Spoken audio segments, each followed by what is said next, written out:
Assalamu alaikum.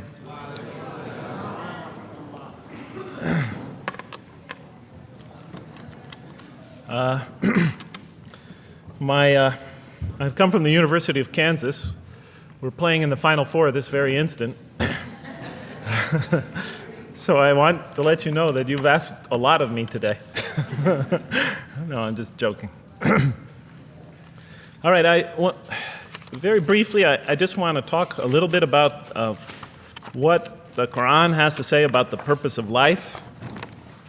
I think this is an extremely important subject, especially for Muslims living in America, because we're sort of a minority, a new religion here, and many people are interested in what we believe. And I think the primary question that people want answered when they first consider another religion is how that religion views the purpose of life, the purpose of of our existence here. And so I'm going to begin, though, talking about an atheist's point of view, because I want to talk about what sort of answers the Quran might have for an atheist. So to begin this, I need to talk for about 5 or 10 minutes about what I believe contributed to my becoming an atheist, because I grew up in a Christian family. And then I'll talk for about 45 minutes or so about what I experienced in the Quran and how that sort of changed my perception. So it's very simple. But my wife always says I should summarize what I'm going to do before I talk, because it's easy to get lost in my speeches. And my wife doesn't have a lot of confidence in my speaking ability. Okay, so let me start out by mentioning that my mother certainly played no role in my becoming an atheist. My mother was a wonderful woman, a beautiful lady. She had tremendous dignity and class. The neighbors loved her. She was a registered nurse, and she put in many extra hours at the hospital. She worked in the ward that dealt with dying patients, and when I would come and pick her up late from work at night, not all the patients, but many of the patients would drag me over and talk to me and tell me what a wonderful woman my mother was. When she died, her funeral was packed, and person after person that came up to me had a story to tell about my mother and her goodness. Time and time again, people described her as, "Jeff, your mother is a true saint." She was a deeply religious woman, a great mother, a great teacher, a gentle person. She never cursed. I never heard her curse, swore, ever in her whole life. Never heard her speak to anybody rudely or speak about anyone rudely. She was a tremendous example of a truly religious person, and she didn't wear it on her sleeve. It was just slowly but surely you could see it just in her day-to-day interactions with people. My father, on the other hand, was a difficult man. My father, for some strange reason, had this tremendous rage inside him. I don't know where he got it. He had this terrible violence inside him. And every night he would try to quell that violence with hard drinking. And his drinking, though, only made him all the more volatile. Because my father could be laughing and joking one minute, and he could fly into an angry rampage the next for some unexpected reason. You never know what would trigger it. And once he flew into that angry rampage, it would take, he would just go wild in the house. The house would be in havoc. And he would rage on and on and on, and it would take an awful lot of liquor and several hours before he would finally go to sleep. And this would happen night after night after night. And so my 4 brothers and I was the 4th in line. My 4 brothers and I lived a frightening and precarious childhood. But I'd have to say the worst of it was watching my father regularly taunt and threaten and abuse my mother. And it would happen day in, day in, day in, day out, night in, night out. And it was a never-ending nightmare. You see, it's really not so bad when you're the target of your father's violence. You might think it's bad when a child is the target of their father's violence, but it's really not all that bad. At the moment of attack, you're really not thinking about anything except your own survival. When he's firing punches at you or kicking you on the ground or chasing you throughout the house, or when he's threatening you, "I'm going to hurt you, bad boy," you're not thinking about anything at that moment except escape. While all that's going on, you're not thinking about the aftermath or consequences, the psychological repercussions or anything like that. And when it's all over, you might even excuse the onslaught because you figure maybe you somehow deserved it. If not for what you did this time, maybe for something you did in the past. You could always put the blame on yourself. But a far worse fear is the terror that overcomes you when you watch your father go after your mother. Because she's the only source of warmth and kindness, of love and protection that you know. And if he were to take that away, from a little boy's standpoint, then you lost everything. But far worse than the fear is the guilt, and it comes over you from several directions. First of all, there's the guilt that comes at you upon you from the growing antipathy you have towards your father. Because we're taught to love and respect our parents, and we are born with this natural bonding attachment to them. But when you watch something like this happen night after night after night, and this rage is growing inside you, you're being pulled in opposite directions. Then there's also, of course, the guilt that comes when you think that you might be the cause of this night's violence. Maybe something you said or did that you didn't even realize triggered it. Maybe just your father's dislike of you triggered an argument between your mom and him that is now raging on downstairs. But the worst guilt of all, and it is by far the very worst, is knowing that you did nothing to stop your father from hurting your mother. Because while he raged on against your mother downstairs, you hid in your bed and you trembled underneath the covers. Maybe you whimpered and you cried and you put the pillow on your head. And thus, you traded personal respect for personal safety. And with each such incident, you come to realize with ever greater and greater clarity, you come to realize your own weakness, your own impotence, your own incompetence, your own worthlessness, your own cowardice. And the hate grows and festers inside you, not only for the man that you call father, but for yourself as well. It is a terrible, terrible thing to make a young boy choose between his mother and himself. It is extremely unfair. I noticed that tomorrow there's going to be tomorrow morning, a lecture about spousal abuse given by Dr. Shaheen Rizwan. I hope you'll all attend it. I think it's a very important subject. When I was little, I used to daydream about life without my father. I just wanted the violence to go away. I wanted not to be afraid anymore. I felt like I was trapped in a bad dream and there was no way out. And so I prayed to God again and again and again to remove my father from our lives. But he was always there, and very soon I began to wonder if God really was. I could not fathom why God would subject my mom to such lifelong punishment. I could not imagine what great sin she must have committed, or that we, her children, must have committed to deserve my father. I didn't have the maturity to sort out such questions, but I had enough fear and anger to provoke them. I was too young to see the wisdom in allowing my mom, to suffer the violence and abuse of my father. I was too young to understand why God would let innocent children tremble night after night after night in their beds, fearing that they might not see their mother the next morning. I was too young to see how the mercy of God could even extend to my father with all his terrible failings. All I could see in my world was chaos and violence and fear, and so it became easy for me to question the existence of God, and I began to do that at a very early age. I'll even say that the turmoil of the 60s and 70s that's the age when I was a teenager in the late 60s, early 70s, only reinforced my skepticism.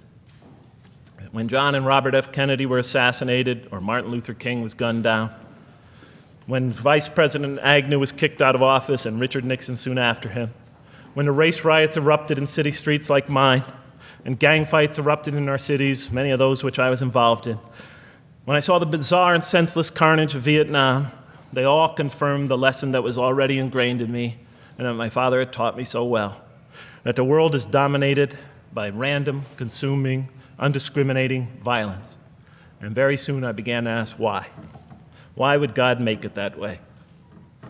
Why wouldn't he just pop us into heaven from the first and spare us all this suffering?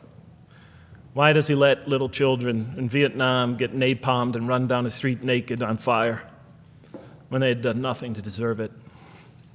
Why does he let the race riots go on? Why does he let the leaders be assassinated? Why does he just let the violence go on and on and on for people who had nothing to do with it? It wasn't of their own making. Why didn't he just make us angels and pop us into heaven if he could make us angels, which I was always taught he could? Why did he make us so susceptible to sin? Why didn't he make us impervious to it, like he made the angels? Is this the best world he could create, I thought? Is this the most perfect world he could create for our existence, for our beginning? I just couldn't figure it. And all the explanations I received from priests and doctors and lawyers, from whoever, spoke to me or taught me, they just didn't make sense to me. In any case, so I became an atheist when I was 16, even though I was going to Catholic school at the time. Declared myself an atheist in one class. It was a confrontation between me and a priest. We were talking about God and the purpose of life. And I expressed my views, and he said, well, then you don't believe in God. I said, well, I guess I don't. And then through my junior and senior year of high school, I got an F in religion, even though I continued to do very well on the tests.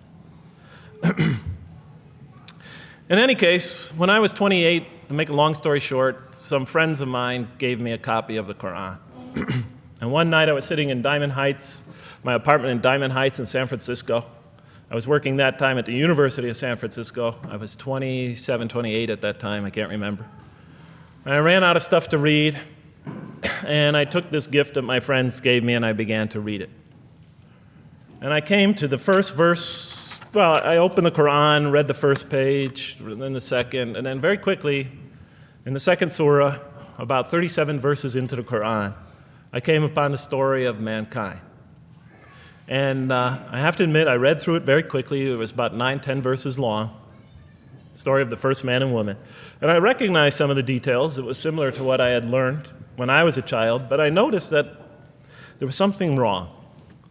It was apparent to me that whoever authored this Quran, of course I wasn't a Muslim at the time, so I didn't have any idea who that was, whoever authored this Quran clearly did not understand the real meaning of the story, because they had obviously gotten the details confused. They didn't even understand the whole purpose of the story.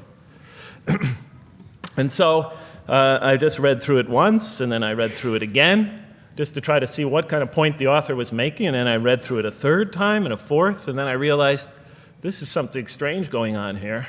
I'm going to read this much more carefully. I'm going to need to go through this story line by line, verse by verse, because it's obvious that the author is trying to bring out another point. And I wasn't quite sure what it was, but definitely he packs a lot of meaning into almost every word. And I thought the writer, at least, seems to have a great measure of brilliance. And so I'll try to sort of take you through what my experience was as quickly as I can. So I came to the 30th verse of the second surah, Surah al-Baqarah, and it began like this. It said, "Behold, your Lord said to the angels, I am going to place a vicegerent on earth." The Arabic word is khalifa. It means a representative or an emissary of mine. "I am going to place a vicegerent on earth." And they said, the angels said, "Will you place therein one who will spread corruption and shed blood, while we celebrate your praises and glorify your holiness?" And God said, he said, "Truly I know what you do not know." See, that's the verse that hooked me. That's the verse that caught my attention. That's the one that kept on making me read the story again and again and again. Because listen to the way it begins. Behold, your Lord said to the angels, I am going to place a representative of mine on earth, a vicegerent of mine, an emissary, one who acts on my behalf. I thought, that's not the way it goes. You're not supposed to be placing man on the earth in some positive role, some elective office. You place man on earth as a punishment for his sin. Clearly, I knew the author didn't quite get the point. But still, it was an amazing line. But then I come to the next line, and it says, and the angels say, will you place her in one who will spread corruption and shed blood, while we celebrate your praises and glorify you? I looked at it again. I couldn't believe the question. They said, will you place her in one who will spread corruption and shed blood, while we, the angels, celebrate your praises and glorify you? I looked at that and I said, exactly. That would be my question. Why would you create this being, supposedly for some positive role, when he's capable of doing tremendous wrongdoing? When he could spread corruption and shed much blood? Why would you create this violent and pernicious creature when you could create angels? As the angels clearly say, while we, the angels, celebrate your praises and glorify you. They're asking one of the most fundamental questions in the entire history of religion. Why create you, man, this utterly fallible creature, this creature who could rebel against God's will, who could do such tremendous wrongdoing, who could wreak havoc like no other creature on earth, when you can make them angels? And look where the question is being asked. It's being asked in heaven. It's almost like saying, look, why don't you just make them angels and be up here in heaven with us, Why don't you just make them angels, pop them into heaven, he's fine. Why would you put him on earth where he could feel distant from you, where he could work out his worst criminal tendencies, act them out, feeling somehow independent and apart from you and free to do whatever he wants, when you could just make them angels and put them into heaven and make them perfectly submissive to your will? I looked at that question and said, that's my question. I'm not even a single verse into the story of mankind, and there before me I see my question. That whole question, everything that I ever thought, everything that I ever experienced, everything that I ever knew was in that question. It was as if the author took my life and wanted to pick out exactly the right question to humiliate me, to provoke me, to anger me. Why create man, this most destructive and violent creature, when you could make them angels? And then look at the answer. And God said, truly I know what you do not know. In modern parlance, we would say, I know exactly what I'm doing. I read that and said, what? You know what you do not know? You know exactly what you're doing? Well, please inform me. Tell me what you're doing. Because, I'm 28 years old and I haven't figured out it yet. And I have a lot of issues that I'm still dealing with that's connected to this question. You can't just get off that easy. You can't just tell me you know exactly what you're doing. Not after what I've been through. Not after you made me this way. And then I realized, of course, I was arguing with a God I didn't even believe in. And that would happen several times as I read through the Quran. And sometimes I would just get into so agitated by what I read, I'd start arguing with this voice that I'm reading before me, that's calling to me. So we turn to the next verse. Well, it turns out that the Quran just doesn't dismiss the question. It starts to answer it a little bit. And in the next verse it says, and God taught Adam the names of all things. And then he placed them before the angels and said, tell me their names if you are right. So this verse is clearly referring to the previous one. But notice what it says. Now, from my own background, I remember Adam naming things, but it wasn't connected to any answer to any philosophical question. But here, notice what it says. And he taught Adam the names of all things. And I realized already, just from the first verse, you got to read these verses very carefully because it's packed with a lot of symbolism and meaning. And he taught Adam the names of all things. So here we see Adam is not only just a creature who knows how to name things, who's acquiring the gift of language, but he's also a learning creature. God is teaching him. Now, right here, right in this verse, and it'll come even clearer in the subsequent verses, that the very first thing that the Quran is going to emphasize here is man's intellect. He is a learning creature. He is taught. And what is he taught? What is one of the great intellectual gifts he's given in response to the angel's question? The gift of language. Because through language, mankind can not only learn, but he could learn things not only through his own experience, but he could learn things that other people have experienced of times and places that are hundreds, thousands of years and miles separated from him. And so that all our knowledge becomes cumulative. Every generation learning from the generation before it. I'm learning today from authors I read from other sides of the world that may have existed 2,000 years ago.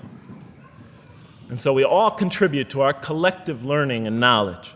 And so I'll see later in the Quran, when the Quran will emphasize this again and again and again. Like in one verse it says, read in the name of your Lord who created a man out of a tiny creature that clings. Read, it commands the reader. For your Lord is most bountiful. Why is he most bountiful? What great gift did he give you? For he taught man the use of the pen, and through it taught him what he otherwise could not know. And time again, the Quran will call upon man to use his intellectual faculties and swear by his intellectual faculties and to use them correctly because they play a fundamental role in guiding him to truth. I never came upon a scripture that puts so much emphasis on the correct use of our intellectual faculties, on the harnessing of reason in helping us attain to faith. And he taught Adam the names of all things. And then he placed them before the angels and said, tell me their names if you are right. Okay, you have this you have this natural question about this creation of mankind. Here, this mankind is this human being, this human creature is a learning creature. He has many intellectual gifts. Here, I'm going to place these things before you. Tell me their names if you are right about man. And what did the angels say? In the next verse they say, glory to you. We have no knowledge except what you have taught us. In truth, it is you who are knowing, the wise. They say this task, this intellectual test that's put before them is beyond their grasp. Notice what they emphasize. We have no knowledge. This would take knowledge. This would take an intellect that they don't possess. In truth, it is you who are knowing, the wise. You got it. It's easy for you. You're the knowing, the wise. You have knowledge. You have wisdom. But this would take knowledge and wisdom that is beyond us. And so in the next verse we read, and he said, "O Adam, tell them their names." And when he had told them their names, notice how it's just like it's nothing for him. For mankind, he has this phenomenal ability. And when he had told them their names, as if it's just a triviality for man, he names them. "O Adam, tell them their names." And when he had told them their names, God said, "Did I not tell you that I know what is unseen in the heavens and the earth? And I know what you reveal and conceal?" And he's clearly going back to the angel's question. Yes, you have these natural concerns about the creation of mankind. Yes, he could do these evil things. But look at this tremendous intellect he has. This is something you have overlooked that you haven't considered. And that's clearly the point of these verses. Even though I felt that the author didn't quite, it was as if I realized that he didn't misunderstand the story. He was taking one of the great stories in the history of humankind, one of the fundamental greatest stories in the history of mankind, and molding it and using it as a vehicle for an entirely original message. And God said, "Did I not tell you that I know what is unseen in the heavens and the earth? And I know what you reveal and what you conceal?" In other words, didn't I tell you I know exactly what I'm doing? And then in the next, and didn't I not tell you that I know what you reveal and conceal? I looked at that. What question what did they reveal and what did they conceal? What did their question reveal and conceal? I thought about it for a minute. Oh, it's obvious. What did their question reveal?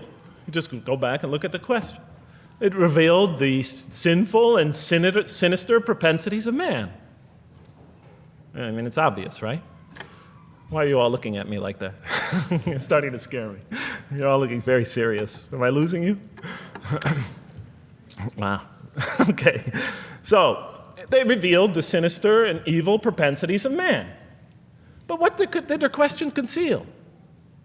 And all you have to do is think about it for a minute. Human beings, yes, they could do evil. Yes, they could do wrong. Yes, they could create misery. But they could also do exactly the opposite. They could choose to do evil. They could choose to do tremendous good. They could choose to do tremendous violence. They could choose to show tremendous compassion. They could choose to live by falsehood. They could choose to live by the greatest truths. They could be terribly ugly. They could be terribly beautiful. And up until that point in my life, I, like the angels, that only saw one side of the coin. For the first time when I read that verse, believe it or not, it was an eye-opener for me. I had always been obsessed with the evil potentials of human beings. When I read that verse, I realized that, and I had a great example right in front of me with my own mom, I realized that I had been blinded by only one side of human nature. So we go on to the next verse. And behold, we said to the angels, bow down to Adam, and they bowed down. But not so Iblis. Iblis is like the father of Satan. Satans, satanic beings, forces, creatures, existences. He refused and was arrogant. He was of those who reject faith. An interesting statement. And behold, we said to the angels, bow down to Adam. And they bowed down. Bowing down could symbolize two things. Bowing down could symbolize the superiority or potential superiority of one being over another, and so they bowed down to them. Bowing down could also mean that they serve that creature in some respect. Of course, the Quran says that all beings serve God, all created beings serve God. But this verse seems to be indicating, and the rest of the Quran will make it clear, that these angelic beings, these angelic entities, will serve the development of mankind. We'll even see later that the satanic beings serve the development of mankind. Both forces, angelic and satanic, will serve the development of mankind. Because one will present man with a choice to do the most altruistic things. The other will simultaneously try to influence man in the opposite direction. And so human beings will be moral creatures, and they'll have to make moral decisions. And it's in those moral decisions that they will grow spiritually and morally as human beings. And they'll take that into the next life.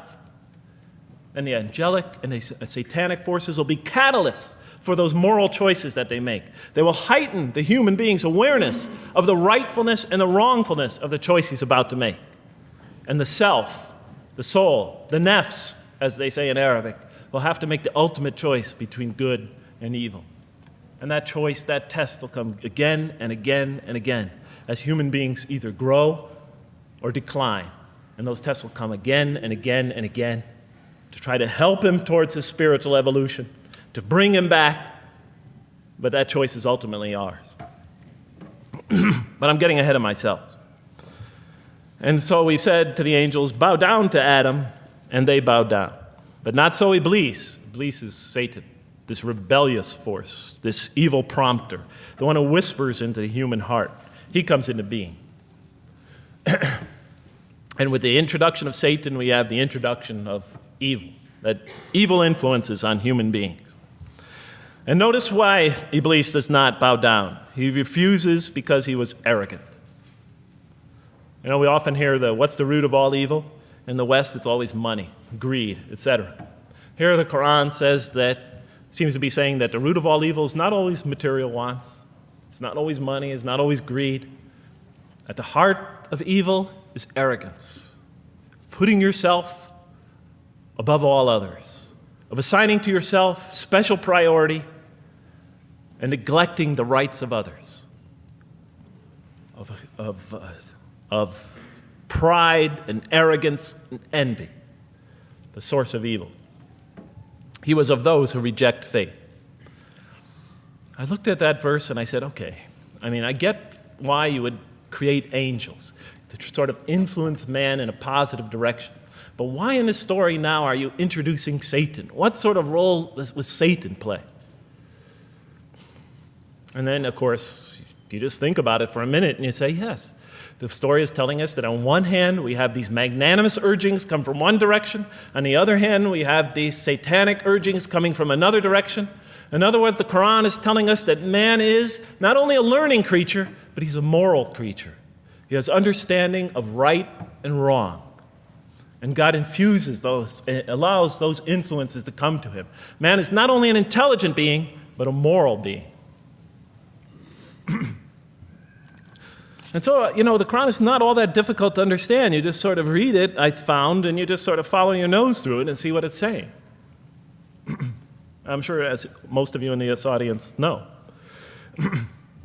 Okay, so we see that man is not only a learning creature, but he is a moral being as well. There's another verse in the Quran that says, by the soul and that which whispers into it, or which breathes into it.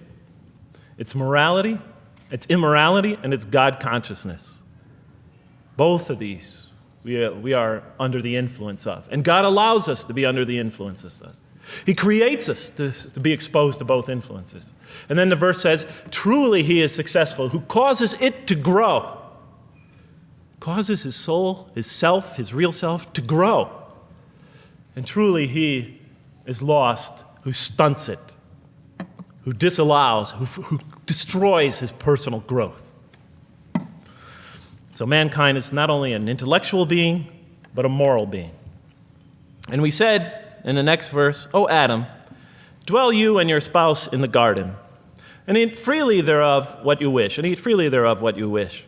But come not near this tree, for then you will be among the wrongdoers.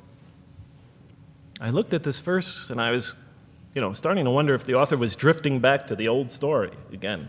I was confused. And we said, O Adam, dwell you and your spouse in the garden, and eat freely thereof what you wish, but come not near this tree, for you will be among the wrongdoers. I thought it was drifting back to the old story. Man sins, man's punished for his sins with earthly life. Maybe the author is drifting, he had a good idea, and now he's drifting back to the sort of traditional story. Maybe he couldn't make his mind up what story he wanted.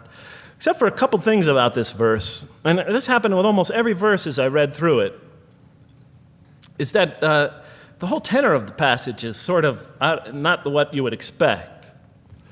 I noticed that the Quran in this story has a tremendous penchant for understating things. Because it says,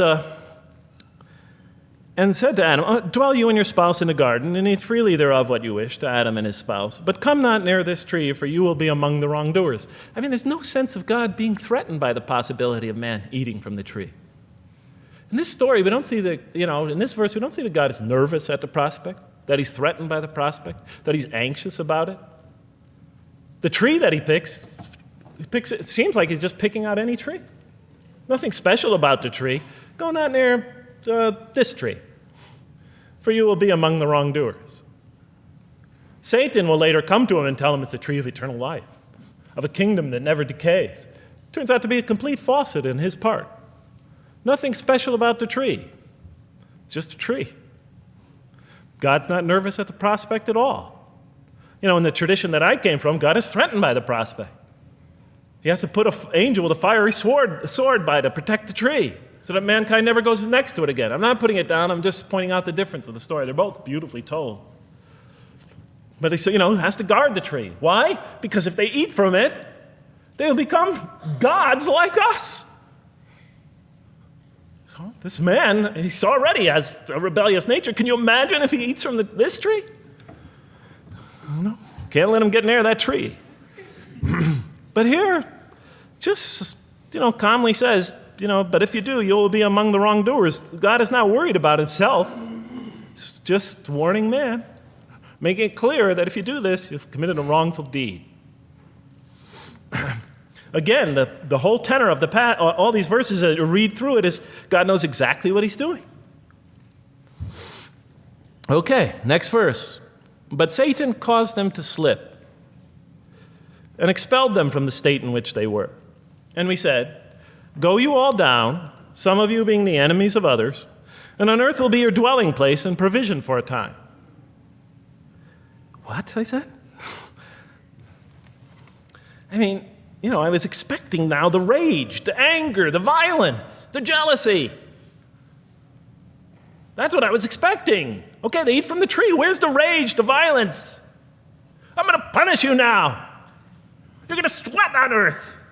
And you're going to suffer, and you're going to stub your toe, and you're going to work, and you're going to labor. And you're going to die there for what you did. And where is the woman? All right? And the woman. All right? She's the one who's going to suffer the most. Right? She'll have to suffer labor pains and monthly cycles. Right? And bleeding and crying out when her children come into the world. And she'll scream out. And worst of all, the greatest humiliation, the man will rule over her. When he's obviously her intellectual inferior because she and the angels she and Satan seduced him, and he just bumbled along and committed a real, wrong deed. Well, I don't mean to make light of it. But the story is obviously different, though. No threat here. As a matter of fact, look at the way it says, "O Adam, dwell you and your spouse in the garden, and eat freely thereof what you wish. But come not near this tree, for you will be among the wrongdoers." Then they make the mistake. But Satan caused them to slip and expelled them from the state in which they were. And we said, "Go all you down, some of you being enemies of others, will be adversaries of others. Some of you will be adversaries of each other, and on earth will be your dwelling place and provision for a time." This is not a deity losing it. If you look at it, on earth will be your dwelling place and provision for a time. That's not the words of a God that has got lost, that is really extremely upset. On earth will be your dwelling place and provision for a time. When I walked into the hotel today, and they said, and it's this nice one up there, I don't know the name, I can't remember the name of it, but it has a continental breakfast. And they said, your room will be room 111, and there's a continental breakfast in the morning. I didn't say, I didn't think they were mad at me. Because they said, you're going to sleep here, and this is going to be your provision in the morning. Oh, thank you. But notice something else about this verse. When you read these verses for the first time, I don't know, maybe I'm nuts, and many people think I am. But when you read these verses for the first time, this is just so much that catches your attention. But Satan caused them to slip. I remember, I couldn't get that verse out of those words out of my head. Satan caused them to slip. To slip? The greatest sin in the history of the human race, and it's called a slip? In my culture, slip means, you just momentarily, for a fraction of a second, you lose your focus. It's not a big deal. My Uncle Bob used to always say to me, "Jeff, I'm sorry I'm 5 minutes late, I slipped up." The understanding is it's no big deal. It's just a slip. That's what we say when we make a minor mistake. I slipped up. Don't worry about it. Never happen again. A slip, I said? Momentary loss of focus? The greatest sin in the history of humanity? Why we're all here? Why we're all suffering? Why we experience death? A slip? I didn't believe it. I went to my Arabian friends at that time. I didn't know any Arabic. They came to this verse. We went through it line by line. I said, now don't change any words. Just read them one at a time. But Satan made them, and I said, okay, this one right here. What does it mean? Tell me what that means. They looked at it, it says, slip. Slip. And expelled them from the state in which they were. A slip, I thought? But then maybe I was trying to force the traditional understanding, the traditional interpretation. Maybe it was just a slip. After all, they didn't commit murder. They didn't commit robbery, rape, pillaging, assault. They ate a couple of pieces of fruit. It's not the greatest sin in the history of humanity by any means. And then the next verse says, and then they were expelled from the state in which they were. Well, what state were they? Let's see now. Let's go back from where we started. First, mankind is being taught. We see he's an intellectual being. Then we show he's a moral being. Moral being means he's a being that's going to have to make choices. And then God gives him this choice. It's not a huge deal. It's not the gravest sin in the history of humanity by any means. It's minor by any standards. They make it, though. We see that God originally intended to put man on earth as his vicegerent. We see a period of preparation where he's being prepared intellectually, where he's growing as a moral creature.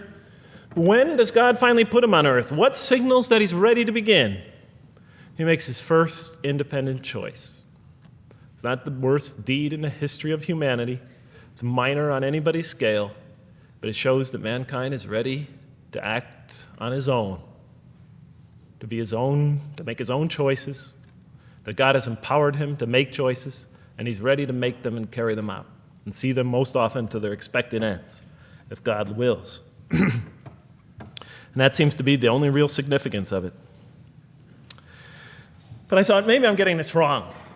Maybe God just blows off into an angry rampage the next verse. So I look at the next one and it says, "And then Adam received words from his Lord. And God turned to him mercifully, for he's oft returning, ever merciful." Well, if I had any doubts up till now that God is not enraged by what this has happened, that God hasn't prepared mankind for this choice, for what was eventually going to happen, that all this was preparation for mankind to begin his earthly sojourn in this famous allegory. If I had any doubts before now, I had them, certainly didn't have them after reading this verse. This verse is entirely consoling, reaching and merciful, reaching out to mankind in mercy. Mankind goes to earth. He's obviously afraid. He obviously feels remorse. He's in an unfamiliar environment. And what does God do? He turns to him.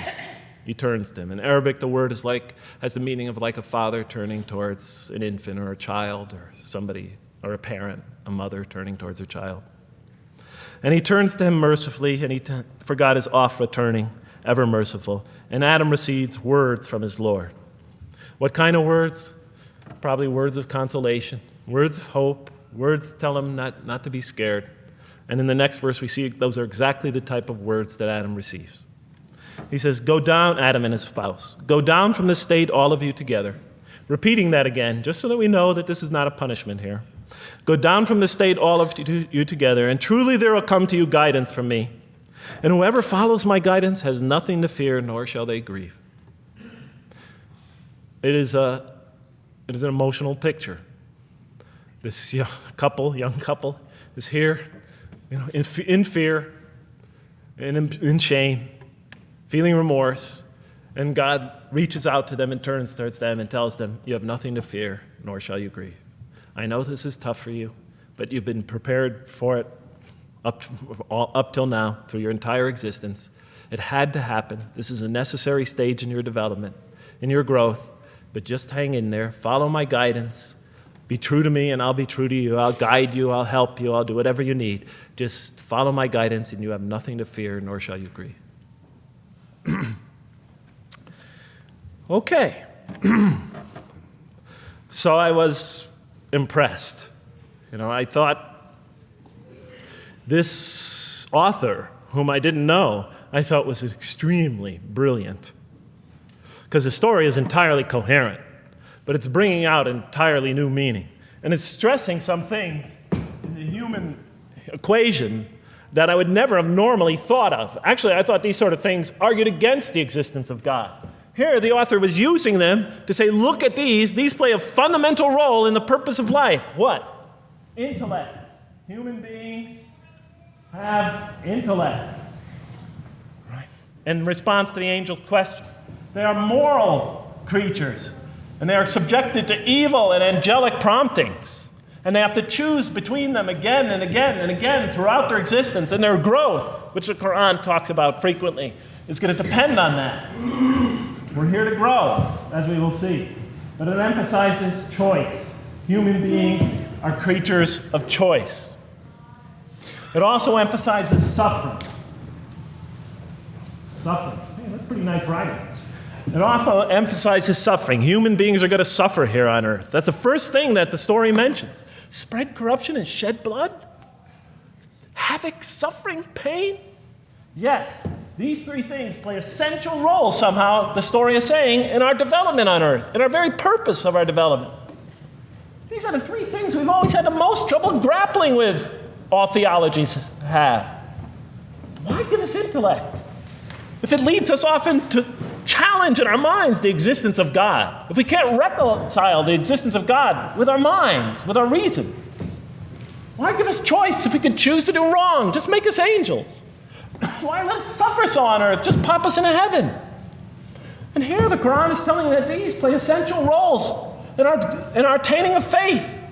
Not only these, of course, it also mentions guidance, God's forgiveness, revelation, etc., angelic forces, satanic temptation. It mentions all these other things as well. But these three essentially really caught my attention.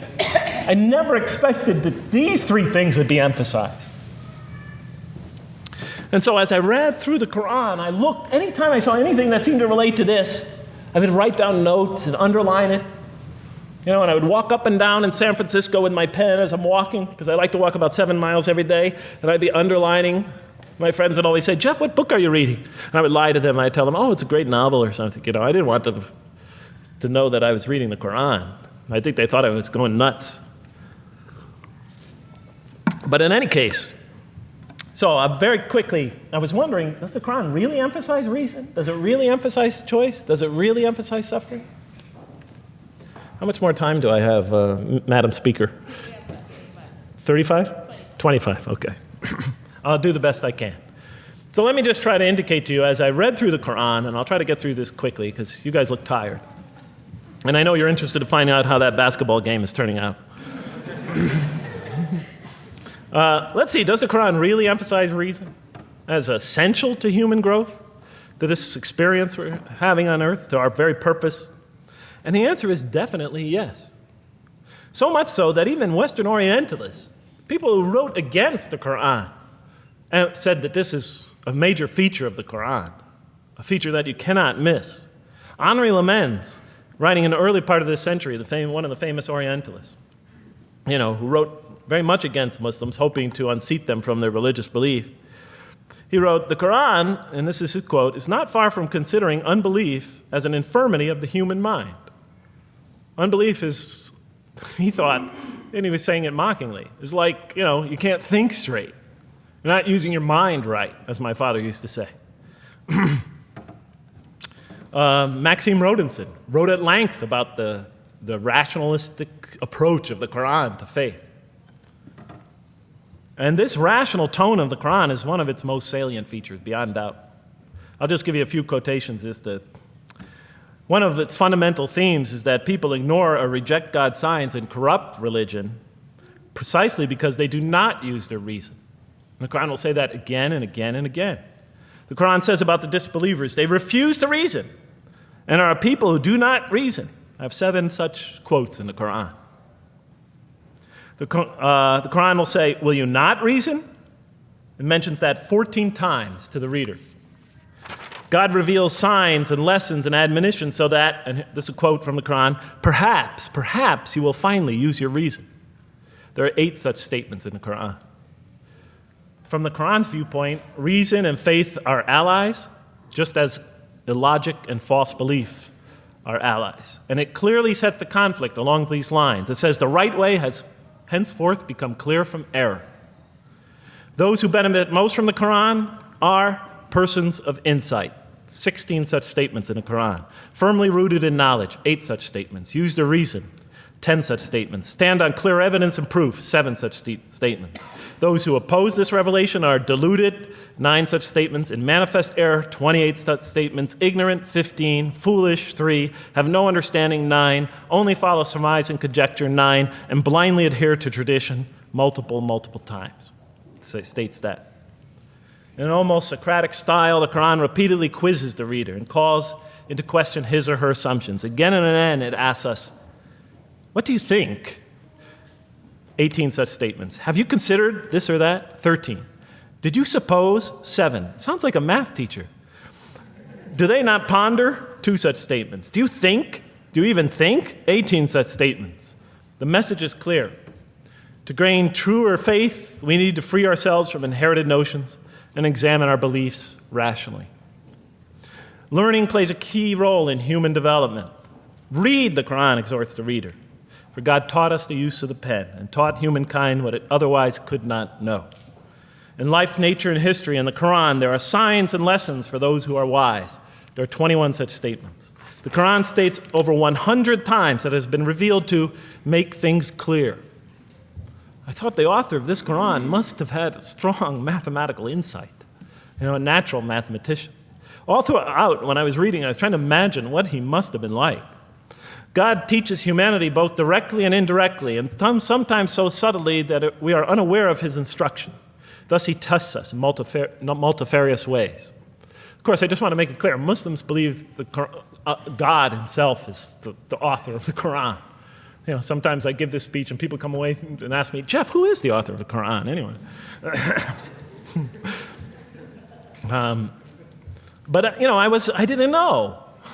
So I was just trying to figure it out.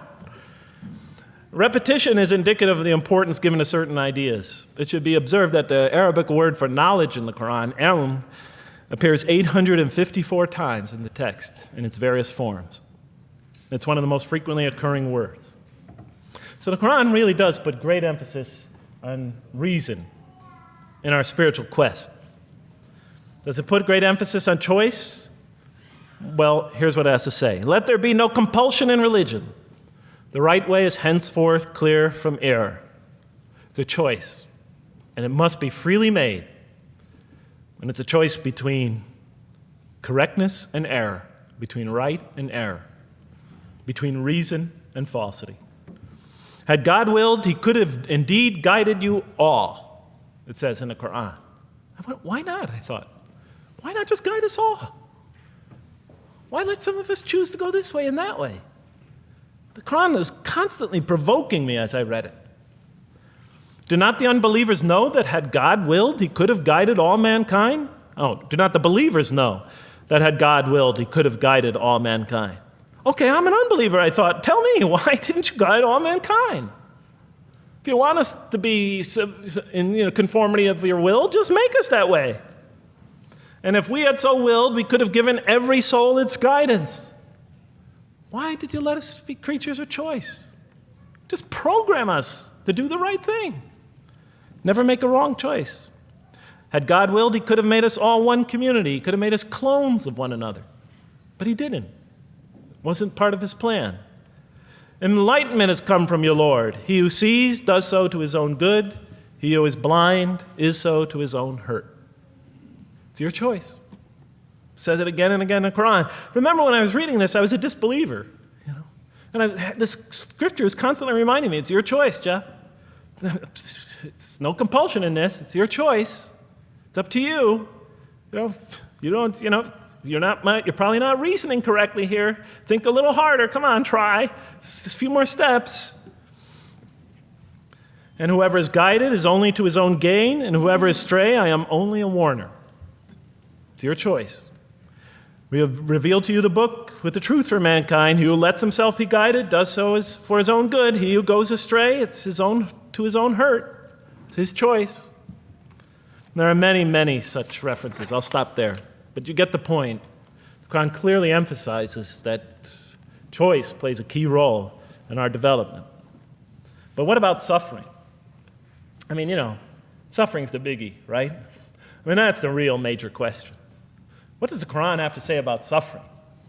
Because every religion deals with suffering in a different way. It's either something you have to be saved from, and so some religions stress salvation, or it's something that you have to sort of transcend through meditation and training so you can sort of not feel it so much, get above it and beyond it. Some religions see it as primarily punishment. Some of the more ancient religions see it as the result of the precarious and whimsical, control of many gods working against each other, playing with human beings. Different religions have dealt with it in different ways. But almost all of them, I would indeed say all of them, have sort of seen it as something not so good. But let's see what the Quran has to say about it. Something to be avoided, to transcended, to be saved from. The Quran says just the opposite. You are going to experience it. You will suffer in this life. And it plays a fundamental role in your development and your growth and in what you are to become. This scripture didn't just say you're going to experience it. It said you should embrace it. You should struggle through it. Your life should be a struggle, it says. It should be a jihad. Yeah, right? But that's what it says. Jihad means struggle. When the Quran most says jihad, it's very seldom, it's most often not in the context of fighting. Qital is the Arabic word for fighting. But it says even in the Mecca verses, long before Muslims had to defend themselves against their oppressors, it mentions that you have to struggle in the path of God. With the Quran, it even says. Struggle in the path of God with this Quran. Life is a struggle. It says in one verse, most assuredly we will try you with something of danger and hunger and the loss of worldly goods, with the loss of your lives and the fruits of your labor. Most assuredly we will try you. It's not just talking about evil people, good people. But give the good news, the glad tidings. Be happy for those who are patient in adversity and suffering. Good news, I thought? Doesn't the author understand the terrible effects of suffering? Give the good news to those who are patient through adversity, who when calamity befalls them say, truly unto God we belong and truly unto him we shall return. In other words, that this could benefit them. It was a remarkable statement. Here's another one. Do you think that you can enter paradise without having the like of those who passed away before you? And the next verses start to explain these people were good people who suffered terribly. Do you think that you can enter paradise without going through the same? Why, I thought? Why do we have to suffer in life? Misfortune and hardship befell them, and so shaken were they that the apostle and the believers with him would exclaim, when will God's help come? These are good people. When will God's help come? Oh, truly, God's help is always near. You will certainly be tried in your possessions and yourselves, the Quran tells the reader. You're going to face hardship. It's guaranteed. Every soul must taste of death, and we try you with calamity and prosperity, both as a means of trial. And to us you are returned. You are going to have hardship here. There is going to be no heaven on earth. This environment is made to be an environment of adversity. It is made to be an environment where you have to work, where you have to struggle, where you have to strive. And it plays a key role. Oh man, truly you've been toiling to your Lord in painful toil, but you shall meet him. You're toiling, yes, but you shall meet him. We certainly created man to face distress. What, I thought? We certainly have created man to face distress. You made us to face distress? Does he think that no one has power over him? Sometimes people get, so down, they just think, this can't be a God. Look how I'm suffering. He will say, I have wasted much wealth. Some people just become totally devoted to worldly aims. Does he think that no one sees him? Have we not given him 2 eyes to see with, a tongue, and 2 lips to communicate with, to learn from by communicating? Can't he see around him? Can't he tell from communication with other people? Haven't we pointed out to him the 2 conspicuous ways? What are the 2 conspicuous ways? But he attempts not the uphill climb. One of them is the uphill climb. And it says this is the way you should be pursuing. And what will make you comprehend the uphill climb? It is to free a slave, or to feed in a day of hunger, an orphan nearly related, or the poor one lying in the dust. Then he or she is of those who believe, and exhorts one another to patience, and exhorts one another to mercy. You have not attained to faith until you struggle the uphill climb. It's telling us you should pursue the uphill climb. What is the uphill climb? Reaching out to your fellow man who suffers, to feed the poor one, to help the poor soul that's lying in the dust. And all over the world there are people in that state. And we watch the news as if it's just entertainment. And the Quran tells us this is something you should involve yourself in. That is the road that you should travel. It describes a successful life as an uphill climb. Well, I can see I'm running out of time, so I'm going to have to tie this up in about 15 minutes, I guess.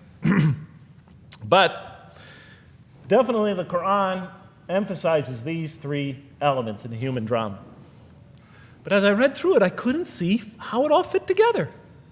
I mean, why didn't God just, why? Why do we have to experience these? What purpose do they play? Just pop us in a helmet, beam us up, I thought. Well, one thing, like I mentioned before, the Quran will repeatedly emphasize that we're here to grow and to learn. And I'll give you 4 or 5 quick verses because I know you're tired. It says, Our Lord, and raise up in their midst a messenger from among them, who shall recite unto them your signs, and that shall teach them the book and the wisdom, and who shall cause them to grow. We have to learn wisdom in the book, and Revelation in particular, and who shall cause us to grow. And we have sent among you of yourselves a messenger to recite our signs to you and to cause you to grow. Truly God was gracious to the believers, this is in the 3rd surah, when he raised up from among them a messenger from themselves to recite his signs to them and to cause them to grow. It is he who has sent among you who has sent among the unlettered people a messenger from among them to recite his signs and to cause them to grow. These are all distinct references. Just 2 more. There are many more. And the soul and that which breathed into it, its immorality and its God consciousness. He is indeed successful who causes it to grow, and he is indeed a failure who stunts it. And in the 92nd surah, Surah Al-Layl, it says, Far removed from it will be the righteous who give his wealth that he may grow. So the purpose somehow is to grow. We're in a growing, learning, developing experience. We weren't just created when we came into the world. This is actually a stage of our creation. Just as our development in the womb was a stage in our creation, our essential stage in our physical creation, this is an essential stage in our personality creation, in the creation of our real being, that which we take into the next life, our essential selves. We've gone from the physical creation in the womb, primarily physical, now to the human creation, the personality creation in this stage. I thought maybe I'm, projecting my own neurosis into the scripture. Maybe it doesn't really emphasize that life has a purpose. But time and time again, I would find it does. For example, just quickly it says, those who remember God standing and sitting and lying down and reflect upon the creations of the heaven and earth and say, Our Lord, you did not create all this in vain. You did not create all this in purpose. Just when I was starting to think, maybe the Quran really doesn't state a purpose of life. It really doesn't mean there's a real purpose of life. Maybe I'm reading into it something that is there. I would come upon verses like that would force me to just read a little further, make me think, well, maybe it's just around the corner. We have not created the heaven and the earth and whatever is between them in play. If we wished to take a sport, we could have done it by ourselves, if we were to do that at all. God doesn't create to satisfy his whims or fancies or entertain himself. Do you think that we created you purposely and that you will not be returned to us? It says in the 23rd surah, the true sovereign is too exalted above that. In the 44th surah, we did not create the heavens and earth and all that is between them in play. That serves a purpose. Now, what sort of purpose can it possibly serve? So I tried to, apparently the Quran speaks about believers and those who are the rejectors. You have the believers on the one hand, the rejectors on the other. Now, apparently God has created us to be believers. So I tried to study what the Quran has to say about the believers, and it's a natural thing to do, to see what it wants us to become, if it has anything to do with these essential elements that it stated. I mean, it's a natural way to approach it. I think you agree. Do you agree? Somebody nod your head. That's what I say to my math students. Just one head nod is enough for a mathematician. Get one head going, okay, I did my job. Okay. So, how does the Quran describe the believers? What are they supposed to attain to? What is their ultimate thing that they're supposed to get? What are they ultimately supposed to achieve? And it's very clear when you read the Quran that what they will achieve in this life and will experience to so much greater degree in the next is they will experience a relationship of love with God. They will turn to God in love, and God will turn to them in love. In the Quran, God's mercy, compassion, forgiveness, kindness, beneficence, warmth, generosity, all the things we normally think associated with God are freely given to all mankind. But when the Quran speaks of God's love, we would normally think of that as God's love. But when the Quran speaks about God's love, it's talking about something very special. His love is always presented as a relationship between two. If we do not turn to God in love, then we just receive his mercy, forgiveness, kindness, beneficence, warmth, generosity, all those wonderful nurturing things, his nurturing, and we reject it. And so we never really experience that love because we never really turn to it and open ourselves up to it. It is always there for us, but unless we enter into that relationship, that love, that give and take, that relationship of love is never develops. We reject it, and that's what the word kafir means. It means to reject, to turn your back, to ignore, to throw something, a gift that someone gives you behind your back. And so the Quran tells us that the believers will experience this sublime relationship of love. It says, "Yet there are men who take others besides God as equal, loving them as they should love God. But those who believe love God more ardently. Say, if you love God, follow me, and God will love you and forgive you your faults, for God is the forgiving, the merciful. O you believe, if any from among you should turn back from his faith, then God will assuredly bring a people he loves and who loves him." And throughout the Quran, I'll mention time and time again that God loves the believer. God loves this type of person. God loves that type of person, and so forth and so on. So it's quite, and I'm trying to pick the speed up here, so you'll have to excuse me for that. But it is apparent from the Quran that one of the purposes of creation, maybe the essential purpose of the creation, is to produce from this subset of humanity that will freely enter a relationship of love with God. They will not only experience the beauty of other relationships in their lives, but this love that they will experience with God is the sublime experience that they will enjoy. Not only in this life, but infinitely greater in the next, when all the distractions, all the masks are stripped away. Okay, I thought, you created us to love you, for us to turn to you in love and to experience your love, to receive and experience your love. But why do you need these? Just pop us into heaven, love us, and make us love you. Program us to love you. You'll make my dog love me. Do the same sort of thing. I kept on coming back to the same issue. Just do it. Okay. Still couldn't see it, and I was almost through the Quran, and I thought either I'm dumb or this scripture just never really got to it. Okay, so I didn't give up. I thought, okay, what's the next natural thing to do? Okay, so we're here to develop this relationship of love with God. The Quran tells us that, if we are believers and we do good, we'll experience great joy and peace in this life, not only through our relationship with God, but through complementary relationships with all the people around us, and this world will be a one for us of peace and serenity, even though we have to struggle and survive and suffer. But I couldn't see, how this all tied in with this suffering business and why he couldn't just put us into heaven. So what's the next natural thing to say? Okay, so we're created to have this relationship of love with God, to enter this relationship, to experience and receive all that he has to offer us.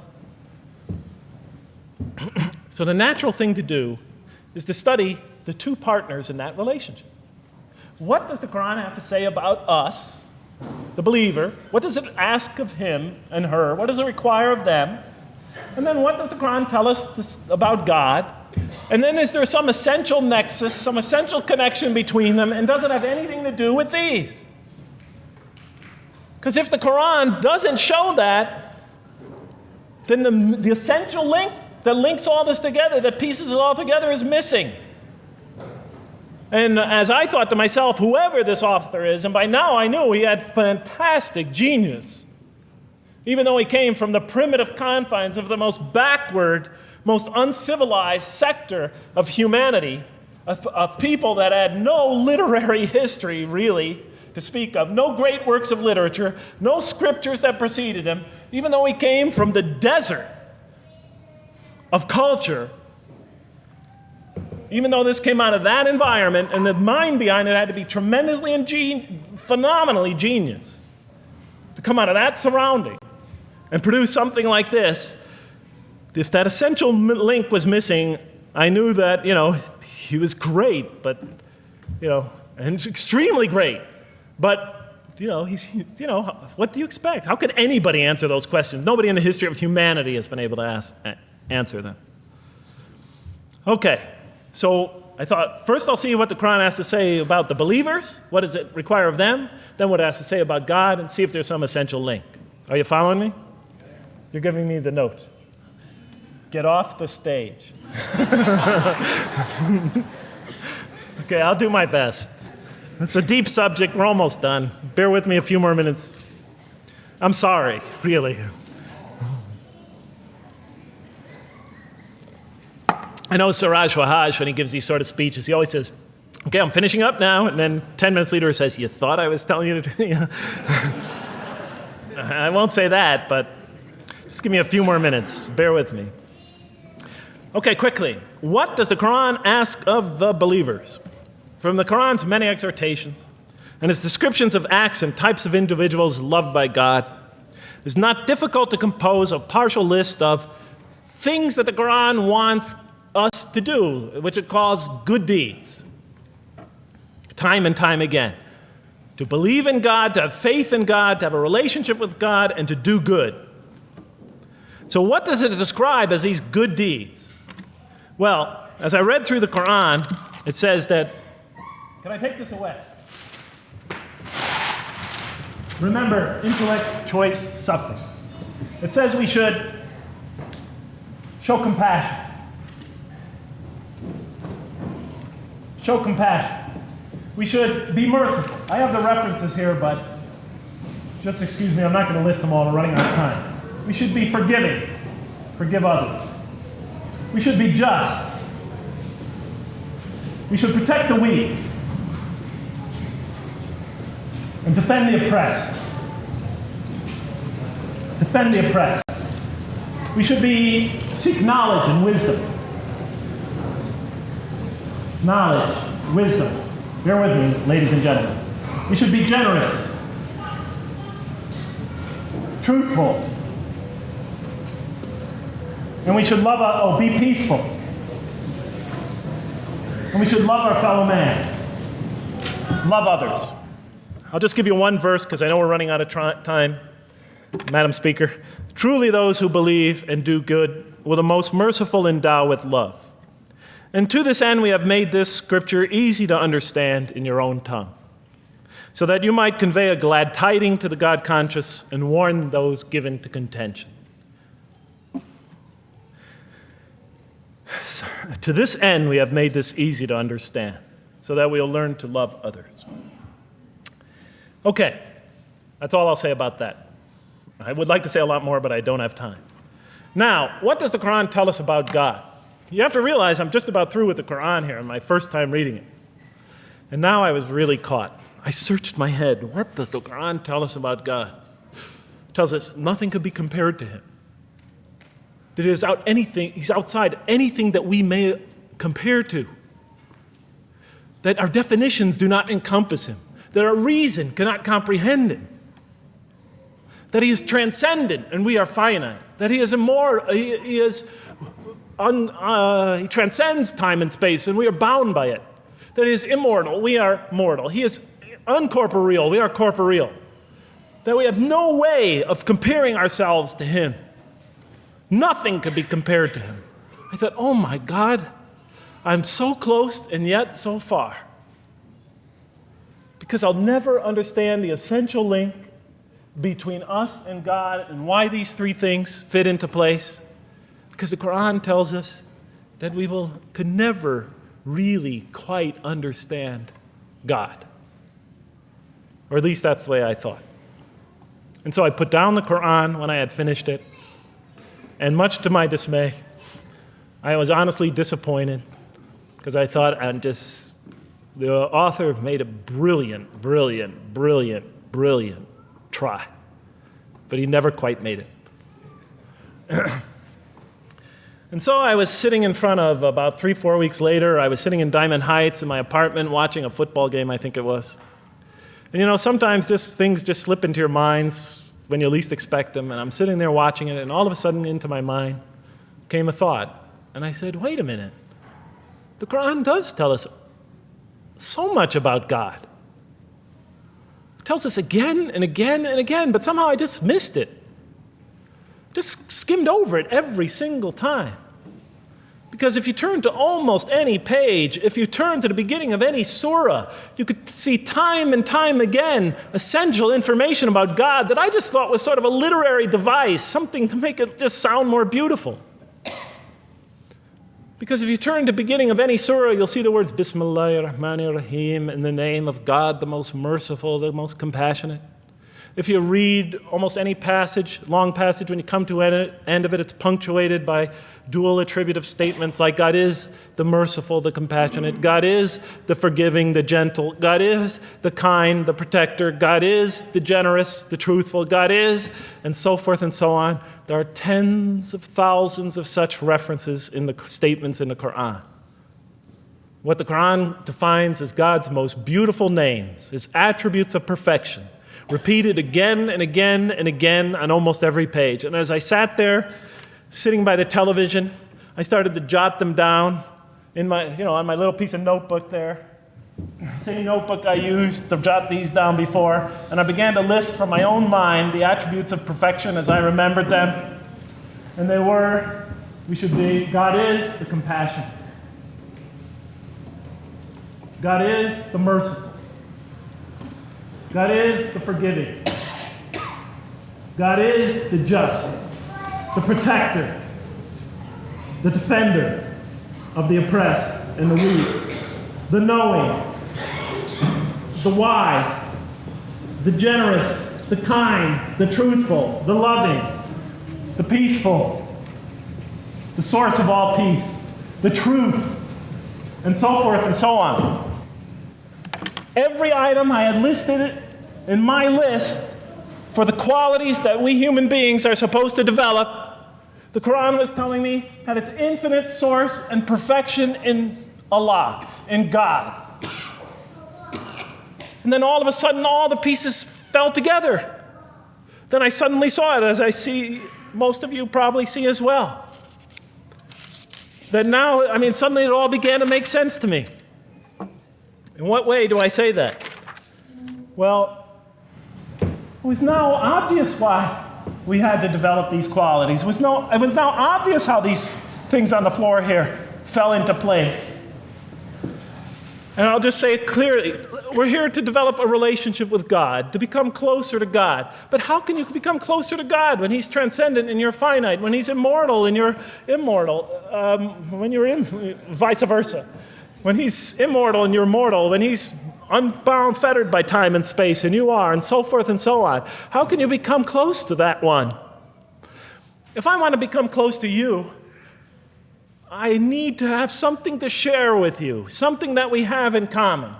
So, for example, if I want to come close to this young man here physically, I'll approach him because we both have bodies, and I can position my body closer to him. Physical presence, bodily presence is something we both share. If I want to become closer to that gentleman back there, if I want to become closer to him intellectually, I'll reason with him so we will have a convergence of minds because we both possess reason. If I want to become closer to one of my sisters on this side emotionally, I'll try to appeal to their sentiments because we both share feelings and similar types of experiences that generate those feelings. But how does one become closer to God? What do we share with him? We share with him exactly what he gave us. Because the Quran tells us that when we came into this life, he breathes into our spirit something of his spirit. And that we come into this world with the seed of these very qualities within us. And we could either kill them, stunt them, as the Quran says, or cause them to grow. And when we grow in these, we grow in our ability not just to experience tremendous beauty in life through all this, but we grow in our ability to receive and experience the infinite beauty, the infinite peace, the infinite truth, the infinite compassion, the infinite mercy, the infinite, etc., all the way down the list, that only comes from the infinite perfect source of all these. The more we grow in mercy, the more we grow in our ability to receive and experience in this life and in the next, to an infinitely greater degree, the mercy of God. The more we grow in compassion, the more we grow in our ability to receive and experience God's compassion in this life through prayer and through ritual and through contemplation and through other experience of others. And of course, infinitely more in the next life, the compassion of God. The more we grow in our truthfulness, the more we grow in our ability to experience God, the truth, because all truth comes from God. The more we grow in these things, the more we grow in our ability to receive and experience God's attributes of perfection. The more we grow in our ability to receive and experience His being. And that sort of nearness we are growing to Him is tied to our essential nature and to His. It's more than just physical nearness. It's more than just a convergence of ideas. It's more than just a convergence of feelings. It's a convergence of essential beings. It's the closest type of nearness two can feel, two can experience. I'll just give you a quick analogy, because this helped my children. Let's pretend I have a goldfish, a dog, and 3 children. 3 daughters, let's say. And I do have 3 daughters. No matter how much of my love, compassion, forgiveness, caring I pour upon that goldfish, it could only experience it to a tiny degree. It might not even really be aware of it, because it's a very primitive creature. But my dog, on the other hand, when I show it all my kindness, all my love, all my compassion, all of what is essentially me, it can experience it to a much higher degree than my goldfish. And through its interaction with me, through its own trying to give its own self to me, we could experience a quite wonderful relationship. But my children, especially as they grow older and go through their own experience and their own development, could receive and experience all the love and the compassion and the forgiveness and the caring and the generosity and the protection, everything I have to offer. They could experience my being to a much higher degree than my dog ever can. And we could have a relationship of beauty that I could never have with my dog. As much as I love animals, having had 3 daughters, I know that the relationship that you have with 3 beautiful daughters could never even come close. No other relationship could approximate that. Of course, my relationship with my wife is also extremely beautiful, and she might hear this. And she's a wonderful woman, really. I mean, she's the source of so much beauty. But, okay, Madam Chairman, I am ready.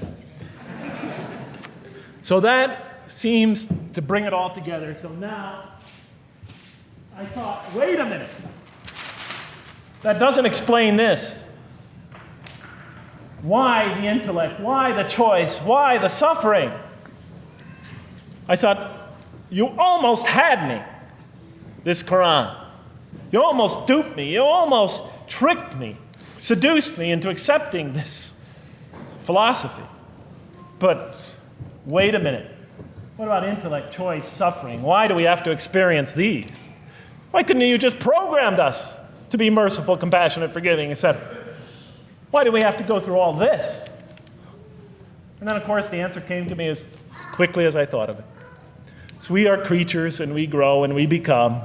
And yes, and you could make us anything you want, but you can't contain any of those attributes I listed without these 3 things. In mathematics, we try, 3 premises that go into, proving a theorem. We try to see if we could take one of them away, and if it's essential. And all 3 of these are definitely essential. For example, you could program a computer never to make an incorrect statement, but it doesn't become a truthful computer. Never heard anybody say to me, Jeff, this Macintosh is the most truthful computer I ever saw. If it's programmed, it's not truth. You could program a CAT scan to help the sick, but it doesn't become compassionate. Never heard a doctor say, Jeff, if you want to see a compassionate CAT scan, you come right over here. Right? Because all those things, compassion, forgiveness, truth, caring, love, all are born out of choice, suffering, and reason. In order to do a compassionate deed, when we consider reaching out to someone in compassion, that person, first of all, that's inconceivable without the presence of suffering, an environment where there's suffering. And when we decide to help them or not, we reason in our minds, what is this going to require of me? It's going to require some suffering on my part, some of my giving of myself. And without that mental process, it doesn't become a compassionate deed. And if it isn't by choice, it's not a compassionate deed. It's that choice that makes it compassionate. Same thing with truth. Truth is a choice between telling the truth or not telling the truth. Oftentimes we tell it when we're at risk to our own personal loss. The more suffering that might come out of that choice, the greater is the truth behind it, the greater an act of truthfulness. And all the time we have to weigh the consequences of that choice. If I tell the truth there, my teacher's going to give me an F. If I don't tell the truth, I might get an A. We weigh it in our mind. Last example, the famous wedding vow. Do you take this woman to be your wife in sickness and in health, for richer or for poorer, until death do you part? What are they asking us? Do you knowingly make this choice, understanding full well what's at stake here? That it might involve richness but poverty, health or sickness, that suffering's going to be involved until death. Once a young lady told me, you never really loved me. Because when the growing got tough, when things got hard, when we hit rock bottom, when my life fell apart, you just got up and left. And she was right. And she understood full well that that's what love is all about. It is through giving and suffering together and hanging in there with each other and not bailing out and persevering through suffering, making that choice and knowing what you're doing. All those three things are essential. So it's very easy to see why the Quran stresses these. For in order for us to grow in these, I dropped it, we have to have these. And that's why it's very easy to see, ladies and gentlemen, why the Quran, 30 seconds, Madam Chairman, why the Quran talks about sin as self-destruction. The Quran says when we sin, we commit, the Arabic word is dhulm, or zum, however dialect you have. Dhulm against ourselves. We oppress, we destroy ourselves.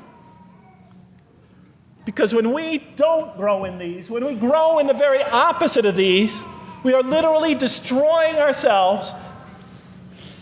When we grow into the things that are antithetical to these, we are destroying our natures and will not allow ourselves to receive and experience the beauty that could be in store for us this life and the next.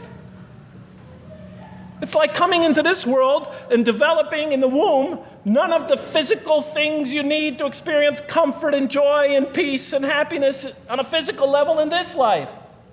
It's as if you're coming into this life and you've destroyed yourself physically somehow in the womb, and you came into it and you had nothing to protect you from the cold, from the heat, from the harshness of the elements, from germs, from disease, nothing to protect you, nothing to satisfy, give you the ability to satisfy your thirst or your hunger, nothing for you to experience any physical comfort. This is all that matters as we go into the next life. If we don't develop these through our relationship with God, our very purpose of our being, then we will experience terrible suffering in this life, worse than if we came into this life in a physical state that didn't avail us of any of the comfort of this life. And so it'll be worse than fire. It'll be worse than endless fire. It'll be worse than the worst hell we could possibly imagine. So the Quran tells us, that yes, when it talks about heaven and hell, it's used very powerful symbolic language, but what it essentially is telling us is imagine the greatest joy and wonder and peace and serenity you could ever experience, and that's what's open to you on the one end. But on the other end, imagine the most terrible suffering that you could possibly bring on yourself, and you could also do that to yourself as well. And it'll be worse than anything you could have ever imagined. And it's the Quran tells us that God says on the day of judgment, I did not harm you in the least. You destroyed yourselves. And it could say that in total objective truth. And that's why the Quran, well, I think I'll leave it at that because Madam Speaker is about to shoot me. I still have other things to talk about, but I want to find out how that basketball game is going. So thank you so much for listening to me for so long. And may the peace and mercy of Allah be upon you all. I didn't mean to try to scare anybody at the end. That wasn't my goal. I was just trying to make a point. And may the peace and mercy of God be upon you all. Thank you so much. Assalamu alaikum.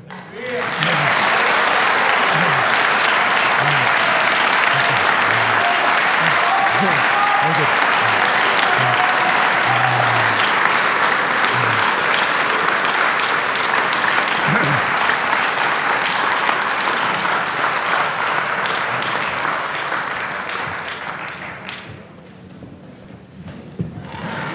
All right, we'd like to thank Dr. Lang for that very heartfelt, very long presentation. I have a few things to say before you all leave, so just be patient with me for a second.